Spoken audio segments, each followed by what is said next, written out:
మా ఇంటి బంగారం. సమంత లీడ్‌గా నందిని రెడ్డి డైరెక్షన్‌లో రాజనెడుమురు క్రియేట్ చేసిన ఫ్యామిలీ యాక్షన్ డ్రామా ఇది. ఈ సినిమా స్టోరీ ఏంటి? దీని మీద నా ఒపీనియన్ ఏంటనేది ఇప్పుడు తెలుసుకుందాం పదండి. ముందుగా ఈ సినిమా స్టోరీ ఏంటంటే, బల్లవరం అనే ఊళ్ళో పొలిటికల్‌గా మంచి ఇన్‌ఫ్లూయెన్స్ ఉన్న ఫ్యామిలీలోకి కోడలుగా వస్తుంది మన స్వర్ణ.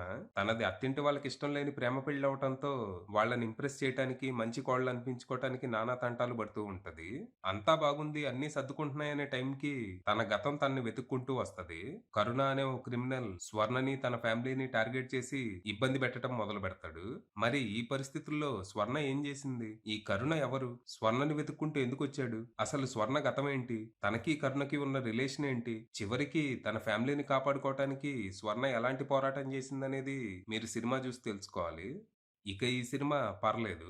కథ రొటీన్‌గా, స్క్రీన్ ప్లే చాలా ప్రెడిక్టబుల్‌గా ఉన్నా, చాలా వరకు ఎంగేజింగ్‌గా, ఎంటర్‌టైనింగ్‌గా సాగింది. ఇందులో ఉన్న కథని ప్రపంచవ్యాప్తంగా అన్ని ఇండస్ట్రీల వాళ్ళు చీకి, చీకి, నవిలి, నవిలి ఉయ్యటానికి గూడా ఏమీ మిగల్చనంతగా వాడేశారు. వైలెంట్ పాస్ట్‌తో ప్రెజెంట్‌లో ప్రశాంతమైన జీవితం బతుకుతున్న ప్రొటాగనిస్ట్ మళ్ళీ తన ఒరిజినల్ క్యారెక్టర్‌ని బయటికి తీయాల్సొస్తే అనే కాన్సెప్ట్‌ని ప్రతి ఫిల్మ్ మేకర్‌కి తనదైన స్టైల్‌లో చెప్పాలి అనే కోరిక ఉంటదనుకుంటా. తప్పేం లేదు. ఆ కాన్సెప్టే అలాంటిది. కాకపోతే ఇందులో ఉన్న ప్రెడిక్టబుల్ నేచర్ వల్ల అన్ని సార్లు ఇది వర్క్ అవ్వదు. బట్ ఇక్కడ రాజు నిడుమూరి నందిని రెడ్డితో కలిసి జెండర్ స్వాపింగ్ ద్వారా దీనికి ఫ్రెష్‌నెస్ తీసుకొచ్చే ప్రయత్నం చేశారు. అది పూర్తి స్థాయిలో కాకపోయినా చాలా వరకు వర్క్ అయింది. సినిమా ఫస్ట్ హాఫ్ చాలా సరదాగా సాగిపోయింది. అత్తింటి వారిని ఇంప్రెస్ చేయడానికి స్వర్ణ పడే తిప్పలు, తన ఫ్రెండ్‌తో కలిసి తను చేసే స్కామ్‌లు, తన తోటికోడలు అనసూయతో వచ్చే హార్మ్‌లెస్ రైవల్రీ అన్నీ మంచి ఫన్ జనరేట్ చేశాయి. ఇవన్నీ ఫెమిలియర్ ట్రోప్సే అయినా పెద్ద ఇబ్బంది అనిపించలేదు. ఈ ప్లెజెంట్ ఫ్యామిలీ డ్రామా మధ్యలో ఓ అద్దిరిపోయే వార్నింగ్ సీన్, ఓ అన్‌ఎక్స్‌పెక్టెడ్ మర్డర్‌తో కథనం ఆసక్తిగా మారుతుంది. అసలు స్వర్ణ ఎవరు? ఏం చేసేది? అని మంచి క్యూరియాసిటీ బిల్డ్ అవుతుంది. బట్ తన ఫ్లాష్ బ్యాక్ మాత్రం పూర్తిగా నిరాశపరిచిందని చెప్పాలి. తన గతాన్ని ఇంటరెస్టింగ్ వేలో ఎక్స్‌ప్లోర్ చేయకుండా ఏదో హడావిడిగా హైలైట్ రీల్‌లా చూపిస్తారు. దీనివల్ల తను ఫేస్ చేసిన స్ట్రగుల్స్ కానీ, గన్ పట్టుకొని తను చేసే పోరాటాలు గానీ, కరుణతో తన రిలేషన్ గానీ, రైవల్రీ గానీ ఏవి బలంగా ఎస్టాబ్లిష్ అవ్వవు. సినిమా స్టార్టింగ్‌లో తను కొంతమంది పొలిటికల్ రౌడీలు చేస్తున్న రాస్తా రోకోని క్వెషన్ చేస్తుంది. ఈ సీన్ ద్వారా తను గతంలో ఏం చేసేది అని ఒక చిన్న హింట్ ఇస్తారు. కానీ ఫ్లాష్ బ్యాక్‌లో అలాంటి అంశాలేముండవు. జస్ట్ తను ఫలానా, ఇలాంటి వాళ్ళు ఎలాంటి పనులు చేస్తారో అందరికీ తెలుసు. సో ఆడియన్స్ ఊహలకే వదిలేద్దాం అని వదిలేశారు. ఏదో ఒకటి ఫ్లాష్ బ్యాక్ అంటే ఫ్లాష్ బ్యాక్. ఎన్ని సినిమాల్లో చూడలేదు. ఆడియన్స్‌కి ఆ మాత్రం తెలీదా? అని లైట్ తీసుకున్నట్టు అనిపించింది. బట్ ఇది బలంగా ఎస్టాబ్లిష్ అయినప్పుడే కదా మిగతా ఎలిమెంట్స్ ఎలివేట్ అయ్యేది. ఇంత చిన్న లాజిక్ ఎలా మిస్ అయ్యారు అని డౌట్ వస్తది. ఇక సెకండ్ హాఫ్ లో సినిమా టోన్ కంప్లీట్ గా మారిపోతుంది.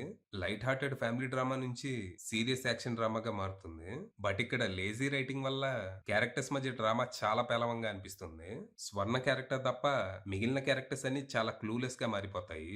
ఎవరు ఎందుకున్నారో, ఏం చేస్తున్నారో చేసే వాళ్ళకి చూసే మనకి ఏమీ అర్థం కాదు. అతడులో పార్థు గురించి ఆ ఫ్యామిలీకి నిజం తెలిసినప్పుడు అక్కడ పండే డ్రామా ఎంత బలంగా ఉంటది. ఇక్కడ అలాంటి సీన్ ఉంటది. బట్ ఎమోషనల్ ఇంపాక్ట్ ఏం ఉండదు. డొల్ల. అప్పుడు అర్థమవుతుంది మనకి క్యారెక్టర్స్ ఎంత వీక్ గా ఉన్నాయో. సెకండ్ హాఫ్ లో ఇన్ని డ్రాబ్యాక్స్ ఉన్నా కరుణ స్వర్ణ ఇంట్లో దూరి చేసే హంగామా ఎపిసోడ్ తో మంచి టెన్షన్ క్రియేట్ అవ్వటం, బస్ ఫైట్, క్లైమాక్స్ ఫైట్ ఆకట్టుకోవటం, లాస్ట్ లో వెన్నెల కిషోర్ క్యామియో హిల్లేరియస్ గా వర్క్ అవటంతో ఓవరాల్ గా సెకండ్ హాఫ్ ఓకే అనిపిస్తుంది. బట్ రైటింగ్ బలంగా ఉంటూ కామెడీ ఫస్ట్ హాఫ్ తో సమానంగా ఉండేలా చూసుకొని ఉంటే సినిమా ఖచ్చితంగా నెక్స్ట్ లెవెల్లో ఉండేది. ఇక పెర్ఫార్మన్స్‌ల విషయానికొస్తే 'స్వర్ణగా సమంత' చాలా చేసింది. ఈ సినిమాకి ప్రధాన బలం తనే అని చెప్పొచ్చు. తన మార్క్ క్యూట్ అండ్ ఇన్నోసెంట్ ఎక్స్‌ప్రెషన్స్‌తో ఆకట్టుకోవటమే గాక, మాస్ మూవ్‌మెంట్స్‌ని, యాక్షన్ ఎపిసోడ్స్‌ని చాలా ఈజ్‌తో ఎఫర్ట్‌లెస్‌గా పెర్ఫార్మ్ చేసి థియేటర్‌లో విజిల్స్ వేయించింది. నేను వెళ్ళిన మార్నింగ్ షో హౌస్‌ఫుల్ అయిపోయింది. 80%కి పైగా థియేటర్‌లో అమ్మాయిలు, ఫ్యామిలీ ఆడియన్సే ఉన్నారు. వాళ్ళు పాటలకి డాన్స్‌లేసుకుంటూ, మాస్ మూవ్‌మెంట్స్‌కి విజిల్స్ వేసుకుంటూ సినిమాని ఫుల్‌గా ఎంజాయ్ చేశారు. స్టార్ హీరో సినిమాలకే ఇలాంటి హంగామా చూసా నేను. ఓ ఫీమేల్ ఓరియెంటెడ్ సినిమాకి ఇలాంటి రెస్పాన్స్ నేను చూడటం ఇదే ఫస్ట్ టైము. ఇక తన ఇన్నోసెంట్ ఫ్రెండ్ క్యారెక్టర్‌లో మంజుష చాలా చేసింది. వీళ్ళిద్దరి మధ్య వచ్చే సీన్స్ బాగా ఎంటర్‌టైన్ చేశాయి. కొద్దో గొప్పో స్వర్ణగతం తన ఫ్యామిలీకి తెలిసాక వచ్చే రియాక్షన్‌ల కంటే, ఈ ఫ్రెండ్ క్యారెక్టర్‌కి తెలిసాక వచ్చే రియాక్షన్‌లు, డ్రామానే బలంగా అనిపిస్తాయి.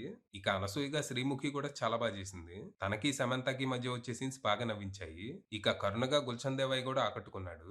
పైకి మంచివాడిగా నీతులు చెప్తూ సీక్రెట్ గా అడ్డమైన పనులు చేసే దొంగన డాష్ క్యారెక్టర్ ఈ కిల్డ్. బట్ తన మోటివేషన్స్ ని ఇంకా బలంగా ఎస్టాబ్లిష్ చేసుంటే బాగుండేది. ఇక సినిమాలో సపోర్టింగ్ కాస్ట్ భారీగానే ఉన్నా గుర్తుంచుకోదగ్గ క్యారెక్టర్ గానీ, పెర్ఫార్మన్స్ కానీ ఏమీ లేవు. ఇక టెక్నికల్‌గా సినిమా స్ట్రాంగ్‌గానే ఉంది. ప్రొడక్షన్ వాల్యూస్ టాప్ నాచ్ ఉండగా, 'ఓం ప్రకాష్' అందించిన సినిమాటోగ్రఫీ ప్లెజెంట్‌గా అనిపించింది. విజువల్‌గా సినిమా ట్రీట్ అనే చెప్పాలి. ఇక 'సంతోష్ నారాయణన్' అందించిన పాటలు ఓకే అనిపించగా, బ్యాక్‌గ్రౌండ్ స్కోర్ సినిమాని బాగా ఎలివేట్ చేసింది. ఇక ఎడిటింగ్ సెకండ్ హాఫ్‌లో చాలా బెటర్ ఉండాల్సింది. ఇక డైరెక్టర్ నందిని రెడ్డి విషయానికొస్తే, she did a fairly decent job. Writing అంతంత మాత్రంగానే ఉన్నా, సినిమాని చాలా వరకు ఎంగేజింగ్‌గా నడిపించింది. మామూలుగా మన దగ్గర ఫీమేల్ ఓరియెంటెడ్ సినిమాలంటే కొంచెం ప్రీచీగా ఉంటాయి. బట్ ఈ సినిమా ఎక్కడా అలా అనిపించదు. చూసావా అమ్మాయి ఫైట్ చేస్తుంది. అమ్మాయి అంటే ఏమనుకున్నావు? ఇలాంటి డైలాగులు ఎక్కడా వినపడవు. ఈ విషయంలో నందిని రెడ్డిని, రాజుని ఖచ్చితంగా మెచ్చుకొని తీరాల్సిందే. ఫైనల్‌గా చెప్పేదేంటంటే, మరీ బంగారం గాదు గానీ, వెండి, వెండని జెప్పొచ్చు. వీకెండ్‌కి ఫ్యామిలీతో కలిసి సరదాగా ఎంజాయ్ జేయొచ్చు. అది విషయం.